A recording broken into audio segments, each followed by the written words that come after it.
But when I was in Spain one time, I turned on the TV and there was fencing. So it's a little different in Europe, but still, it's a tough sport to watch. So what they did in the Olympics, and what the Olympic Committee is trying to do, is make it more TV friendly. So for saber, which is what we did the best in this last time, they took the mask and they made it Lexan. I don't know how that works with electricity, because remember I said if you hit it has to be metal, so I don't know how that works. Anyway, you can see the person's face, and they even had a little light inside, so you can see how concentrated they were. And then they put the light, which is on this machine here, they put it on the head. And then it had a little twirly bird that, didn't do that.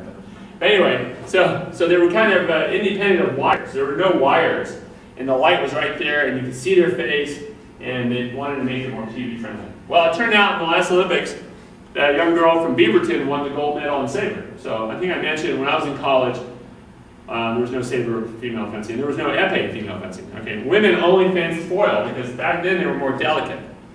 Nowadays, women aren't delicate anymore. But back even in the 70s when I was in college, women were only allowed to do one sport. Now the U.S. saber team, a 16-year-old girl, just beat the other American for the world championship in 3 different age divisions. She's 16 years old, and she won the senior, the juniors, and the teenager type of cadet thing. And so she's the best saber fencer in the world. Her American person who won the gold medal in the Olympics is the second best saber fencer in the world. And they have another one who used to be the best, and she's old now, 24 or something. So she probably won the bronze. I'm not exactly sure how she did this particular time, but she's a previous world champion. So for some reason in Beaverton, they have the best women's saber fencers in the entire world, by far.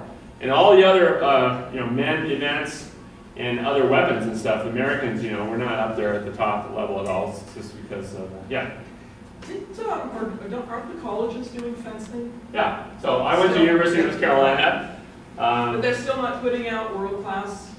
Well, definitely not from colleges. It takes a lot of training and stuff, so in Beaverton they have this club, and people go there, 5 nights a week for 2 or 3 hours, and they actually, once you get on the Olympic team and you quit your job and you just train in Colorado Springs, it's where the Olympic training center is for all the sports and stuff. So, it's a big business. It's like any other sport, it's just there isn't the money like there is for the TV sports. And collegiate fencers, like I told people, it's true. When I was in college, I beat, I think, everybody on the U.S. épée Olympic team. I beat them at one time or another. And one time I was watching, you remember when North Carolina State beat UCLA in the famous basketball game at the last second and stuff?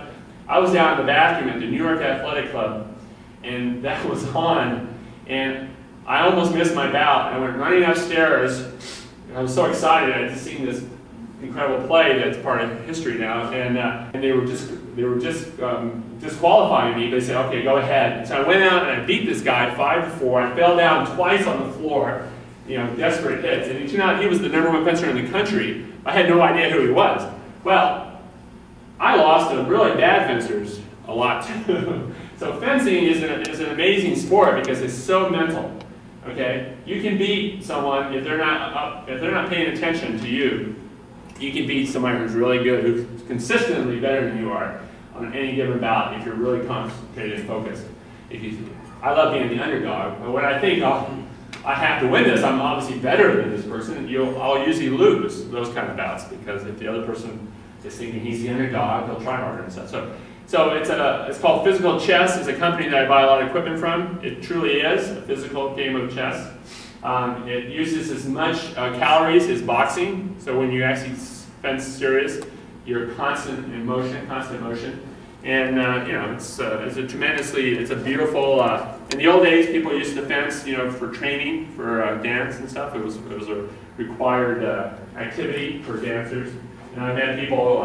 Actually, the woman who made me fence again, her father used to be a choreographer, and he did theatrical fencing. And she wanted her kids to do it. She heard that I used to fence. So she would not take no for an answer. So it took 9 months of no's, but I finally got back into it. So that was 5 years ago. So we're going to do a demonstration. But first, if there's any further questions about what I'm babbling about. Yes, she's heard it twice. So she's